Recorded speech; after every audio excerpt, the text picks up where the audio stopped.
Good morning, everyone. Hello. There we are. Good morning, all. Welcome to Rail Live 2025. Thanks so much for coming along. This is the engineering theatre. This is where the real conversations happen. Forget the policy time. I first of all want to say thanks to Pandrel for sponsoring this and every single session. You know, they sponsored the engineering theatre this year and last year. It's been fab to have their support so that nerds like Martin and I can sit and have conversations about machine learning and what that's doing for asset management. So, we have a railway that is getting battered by climate change. It is getting battered by the fact that we need to run so many more trains, in turn meaning we don't have any access to the railway to maintain it.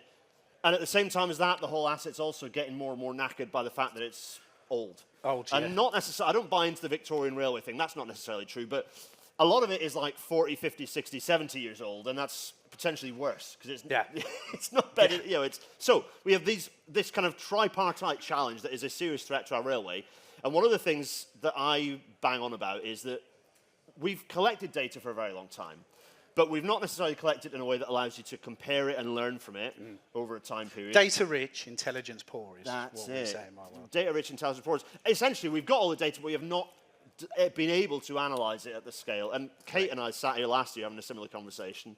There you are, you get your plug anyway, just for turning up. But Martin, I was kind of interested to look at less from a visual data and more from all the other data that we get pulling in. Yeah.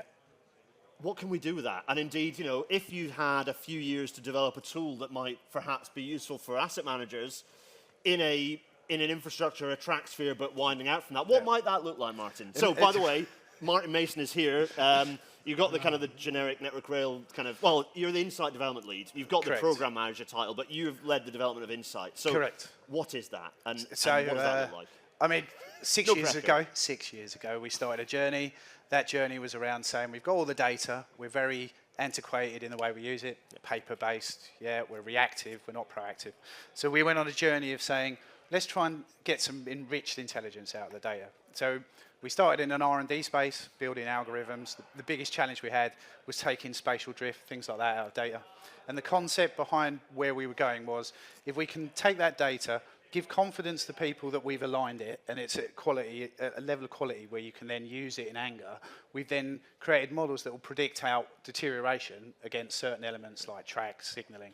And from that, what we're trying to do is move to a proactive way of doing maintenance.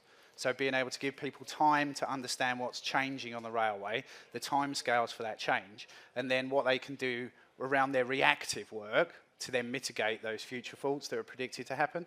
So we've been on a journey, we've done the R&D, we've rolled out Insight, so anyone that's interested in that tent over there, we're doing demonstrations today, but that is really a cross-discipline tool. So what we understood from the data when we started looking at the volume of faults is we deal with these things in isolation. So we don't necessarily have the time to be able to understand the root cause, and the root cause may be another discipline's asset. Yep. It could be, you know, drainage. So what we're trying to do is bring all those data sets together and rather follow the business process in its isolation of managing an individual defect. We're trying to holistically bring all of the data sets together so you can understand where you're going, why you're going, and potentially the root cause, because one of the biggest issues we have is repeat faults. So we'll go and fix something, and then 4 weeks later it's back. And that's when we start to impact the timetable.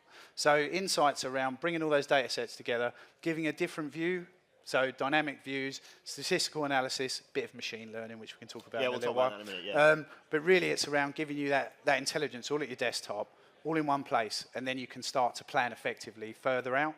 And that way you can pick up the predicted faults around your reactive maintenance. And I think that's kind of a big shift. And the big challenge is obviously being able to then shift mentality from the way we do things that we're comfortable with doing today into a more proactive world where you're actually looking holistically and planning your work around multiple disciplines rather than individuals.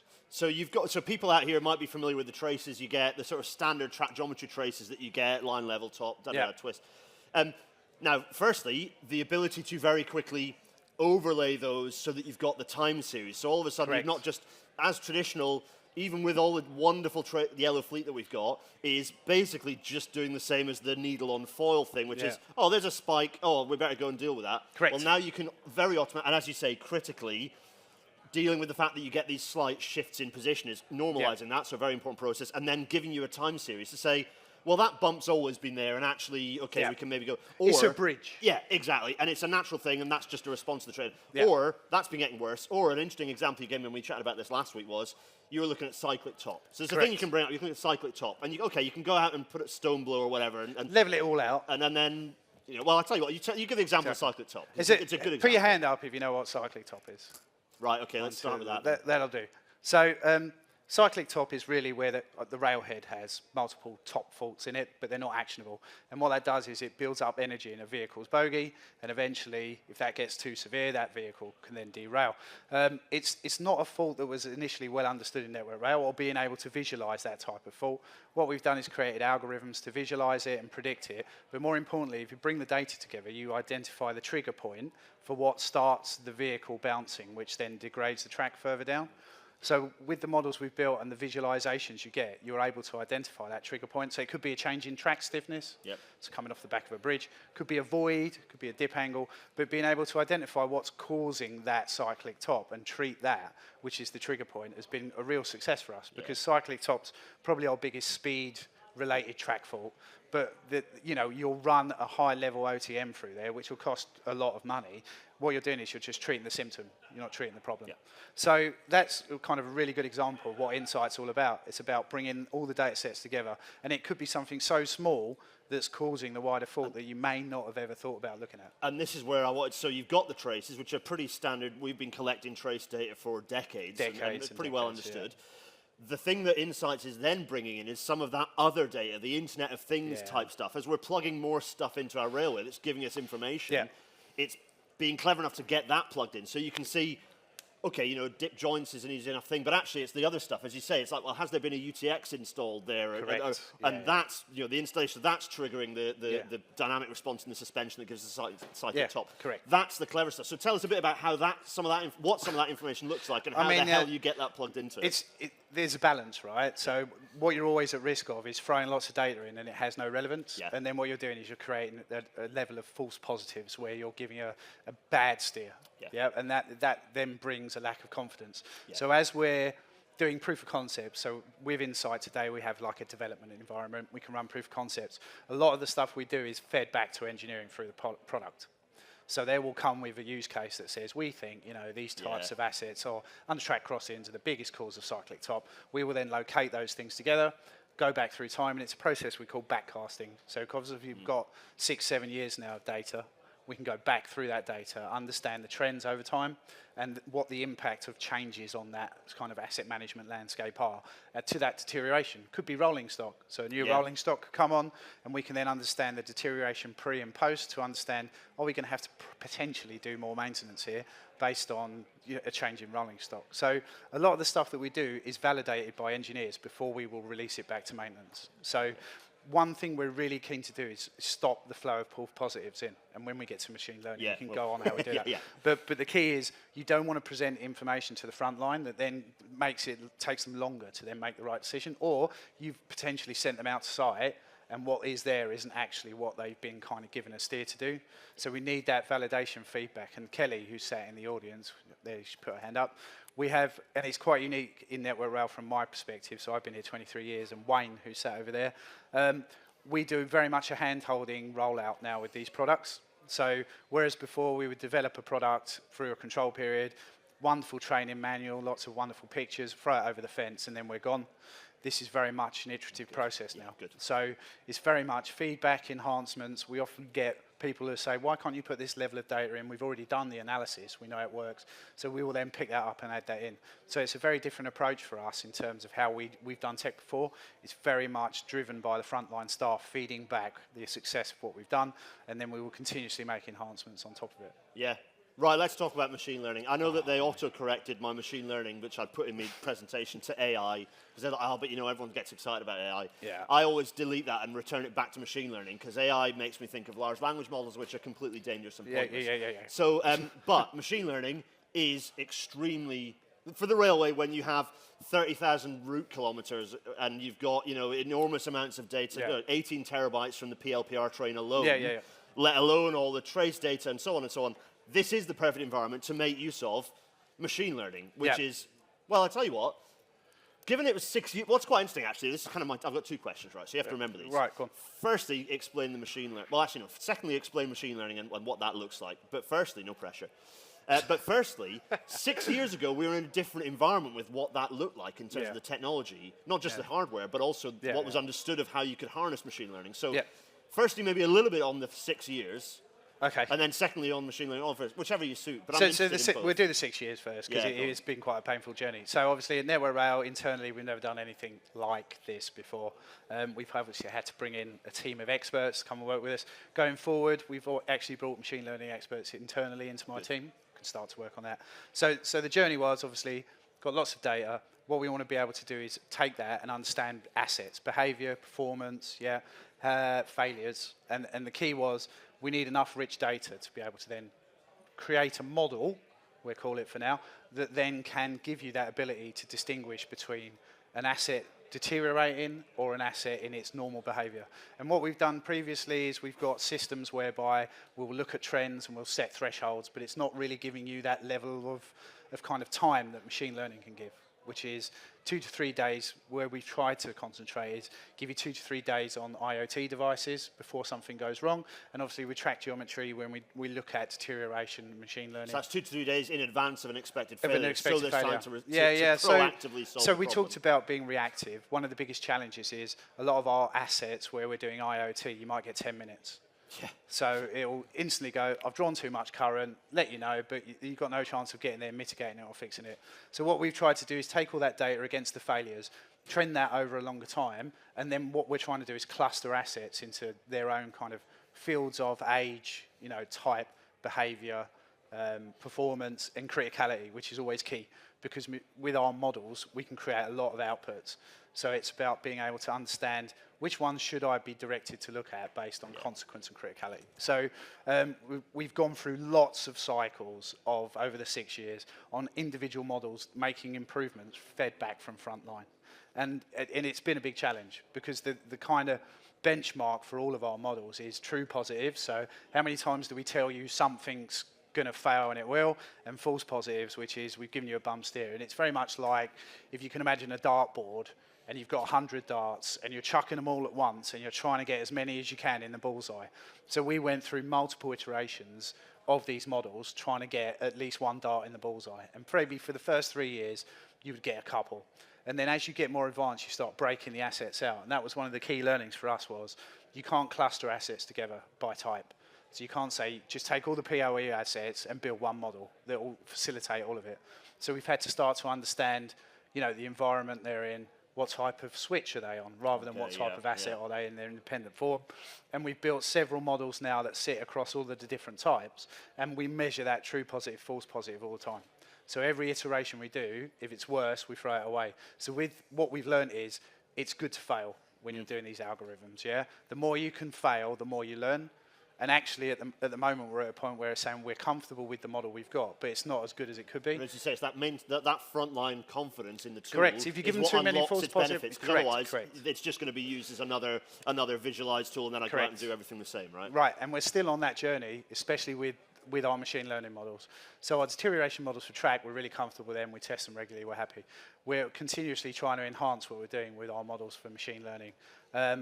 And I won't go technical, but there's multiple ways you can do it. You can go a little bit technical if you want to. You can go a little bit technical. So we use random forest clusters for a lot of our stuff. Yeah. I'm lost. No, don't go technical. There we go. So really, we find the power from these models isn't just giving people outputs. It's not just saying go and fix these things. It's bring it together with all the data that you can do. Yeah. And that takes them time. And what we're trying to do now is reduce the amount of time you'll have to spend interrogating a model, because that's where the real confidence comes from. So although we're 6 years into a journey, I'd say we're really quite, we're not advanced in our understanding of the outputs and how we can improve them. I think the journey we need to be on, and let's take aside kind of you talked about AI, the plain line pattern recognition, all that other good stuff, This is more about taking the IoT inputs, the actual raw data feeds, and understanding how you can then predict and prevent. And it really is a balance, Giant, enormous spreadsheets of data, essentially, that are, like that's it, hundreds of thousands of lines long, and taking that. Like we're talking about probabilistic models, so kind of going a huge amount of numbers, and then the system's going, well, we're spotting these patterns. It doesn't know anything about it. It's not. You've called it intelligent, but actually it's a bit of it's not at all. It's just looking for patterns. It's looking for patterns, and then you're ensuring that that model that's come out of the pattern recognition, if you like, an empirically derived model, that works actually. Essentially that formula correct works to describe that with a hit rate of this much. Correct. Therefore, and we'll run the history through it. Yeah. So once we've built a model, we understand where failures have happened in the past. We'll run that through to understand, do we hit those, because we know exactly where they are. One thing that has held us back is the quality of our failure mode information. Okay, so we understand failure modes, but we don't record them very well. Interesting. So you might say... because once it's happened, it's just panic mode, get it right down. So the points may have failed. It may be a shopping trolley. We would discount things like that because the chances of predicting a ballast or a shopping trolley or a plastic bag is quite a unique one, is limited. So we identify the actual failures that we can use data to predict, and the quality of that really dictates how well you can model it. What we found is a lot of the data we collect against failures is not the real failure mode that's collected. So we've gone down lots of rabbit holes where we've gone, we think we can predict that type of failure, but actually when we get to nuts and bolts, the root cause that's recorded isn't the actual root cause, and we won't have a data feed for that. Yeah. So, we started out going, we can do all this stuff, but actually we're down to understanding there is only a limited amount of things that you will be able to give someone 3 to 4 days notice against. So, although it's a really, I want to say, sexy thing to do, it's the most challenging thing we've done with Insight, because as soon as you start putting rubbish out, you've lost the confidence of your end users, and you're back to square one. And then you've got to start that whole process again of building that confidence back up. There is a gentleman over there called Ian Clement, and I can't see him here, but if you want to talk about our machine learning models for POE, he's our engineer who goes out to our customers, feeds through it, and then actually feeds back a lot of improvements that we've got. So one of the ones we've got at the moment is looking at the gauge for a switch actually has a big impact on the squareness of a POE, and we're seeing if we can pick that up in the traces. So we'll be able to connect the geometry back to the IoT for the POE and understand, is there a change related to Internet of Things and points operating equipment for the TLA fans out there. There we go. Sorry. And then we can correlate those two things, and actually you would have a slider that says, as this goes down, this will start going up, and then you can mitigate it before failure by fixing the gauge. So we've alluded to it a little bit. We've talked about all this fancy stuff, but we've not actually talked about what the end user is seeing. What are they able to turn out? What do they see? So conscious there isn't a graphic representation. If you want one, go over there. Yeah. But what are some of the things they can kick out? I mean, I'm thinking about workbank generation. What are some of the things that can actually be kicked out for the teams that are out there making the railway continue to function? So obviously, what we do is when we build these models, it's built a lot around the business process, because there's no point just building a dashboard that throws outputs to people and that it doesn't relate to what their daily activity was. So all of our models output into a front screen, which is driven by your role. So if you're a track maintenance engineer, all you're going to see at the front is the issues that are being predicted for you or that you've got to manage on a day-to-day basis. What we're trying to do as well is make it a single interface. So engineers in Network Rail and maintenance operatives have to interact with a lot of different systems just through one business process. What we're trying to say is you can get your predictive maintenance, but you can manage all of your other stuff in one place. So you'll get your predictions, you can review them very quickly. All our screens are built by engineers or defined by engineers, so we've got a really quick way of effectively looking at each of the predictions we'll put out, because if it takes 10 minutes to understand it, you've lost straight away. So it's very centered around your role, the outputs, but also you can do all the other stuff that you would otherwise engage with other systems. So you can create your work banks, you can create your work orders. The other functionality we've got, which is my favourite personally, but my team's all sat back there now, so they might disagree with me, is something we call the query builder. So if you can imagine we get a broken rail on the network, what Insight can do is you can go to that location and understand all the inputs that have gone into that, and then you can factor that into a query nationally that will identify all the other sites that have the same parameters as an actual physical problem on the railway. Then we can either put them in a safety notification to go and inspect them, or you can share that query out with everyone else, so they can then understand the risk profile against that individual failure and all of the candidates that they have within their area that are potential rail breaks.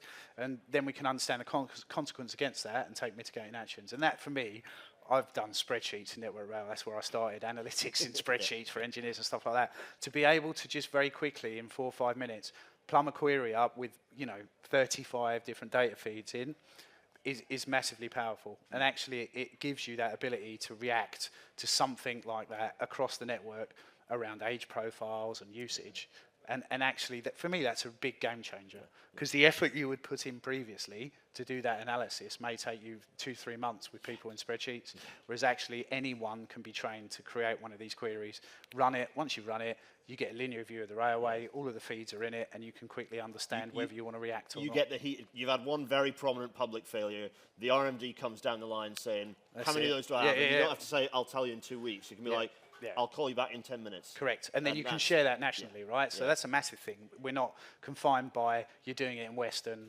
we keep it in Western. That query can go nationwide. Everyone can have a view of that risk profile, and then we can kind of have a joint mitigating action through the technical authority that then, deals with all those problems. So the last thing, before we open to questions, so if you've got questions, brew them up in a minute.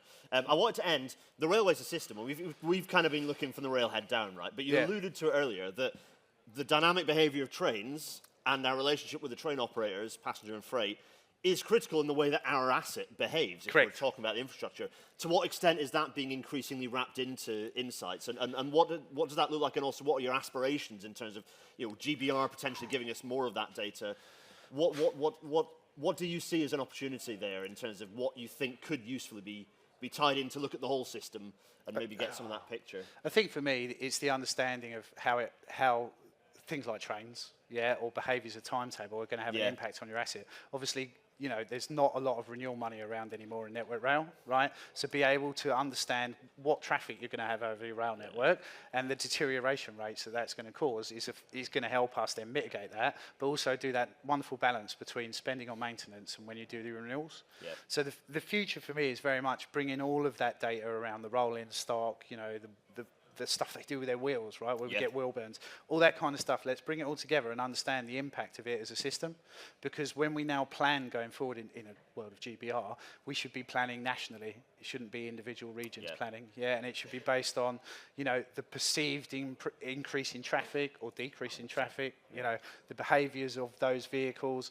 Freight is a great example of which will smash the hell out of any railway, and basically having that feedback loop where you can then adjust your timetable appropriately around risks that you have, rather than being reactive, putting a speed on. It's having that future look ahead to give it enough time to plan all those things and improve the timetable by asset condition, right? There may come a point where assets get to a point where we have to kind of reduce back speeds or whatever until we can mitigate it. Having that intelligence helps you de-risk that process. Martin, that's been fascinating. Question time. No one from my team. Stunned into silence. No one from my team's allowed to ask a question. Go for it. Thank you. In X years' time, when you've got this all up and running and sorted and working, hopefully all up and running. What will success look like? What will it actually do for the railway? That's a really good question. Thanks. So that was Jen. Sorry, Jenny. It was Jenny from Network Rail. Thank you, Jenny. Hi, Jenny. It's a really good question. For me, a lot of it is, it's not even driven by usage. It's the feedback we get. So Kelly, I might even get her to answer the question from her perspective. But the thing that I feel is when we do a release, so when we did our track geometry release, that was our initial release. That was like a big one for me. We've been working on that a long time. It's the feedback you get. So we collect case studies from our end users, and a lot of them aren't around what we prescribed you should use it for. So we get feedback going, well, actually, I've used it for this. And there was one great one the other day that I've reduced my level 2s by 80% just by using Insight. For me, that's success. And what was really great about that one was we hadn't really gone and done any training with that engineer. They got the tool, they understood it, and for me that says we built it in the right way, because it was simple enough for them to pick up and use, but in the same breath they're getting something which, reduction of 80% in level 2s is a massive thing. So for me, that's what success looks like. It's not me being able to go, well, I've finished, I'm done, wicked. It's very much the feedback you get. And I think Kelly would probably say the same, because she leads that rollout. It's very much when customers are happy and they give you feedback about how it's changed the way they work, that's success for me. Yeah, really, really good question. Thank you. Who's next? Go on, pop your hands up. Yes, at the front. Oh, from One Big Circle, okay. Hi there, thanks. That was really interesting. I'm Andy from One Big Circle. The labour market for data analytics and machine learning is pretty hot in my experience. Can you say a bit about how you built your team and what the challenges were in doing that? And I guess specifically in the context of inter-network rail. So I had 2 teams, got 1 now. Previous team was basically a supplier team with permanent staff dotted in to manage it. So we had consultants from Cognizant that came in, various other specialists, yeah. So we would bring in specialists based on their knowledge of machine learning, et cetera, et cetera. And then I actually have an awesome, I must say, permanent team. So they are, one of my guys has been on the railway for 42 years. So they've got the experience of the engineering, but also they've been doing data analytics in Network Rail for, some of them 30 years.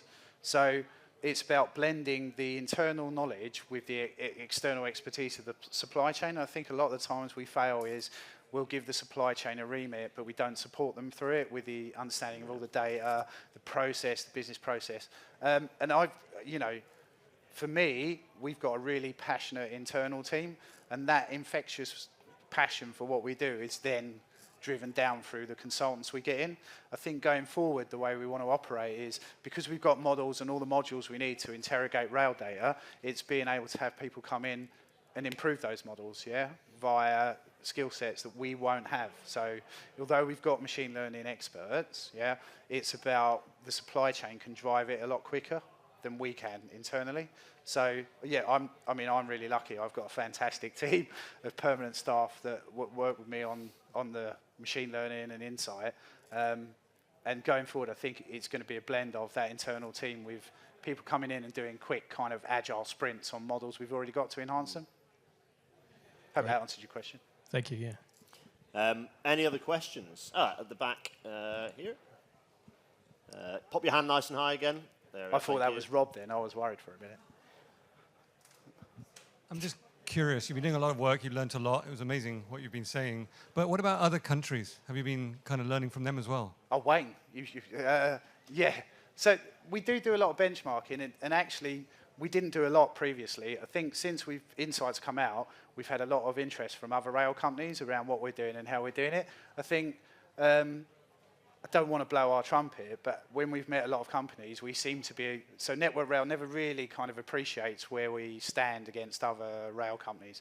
I think what we've learned is we're a lot more advanced in bringing data together as a system, taking spatial data out. I think going forward, we've had a lot of interest in working together, because I think what we're bringing is a tool and a system that has all of what you would need in one place, whereas what we traditionally would do was buy a tool to do geometry, buy a tool to do PLPR, and then expect someone to use 3 or 4 different tools.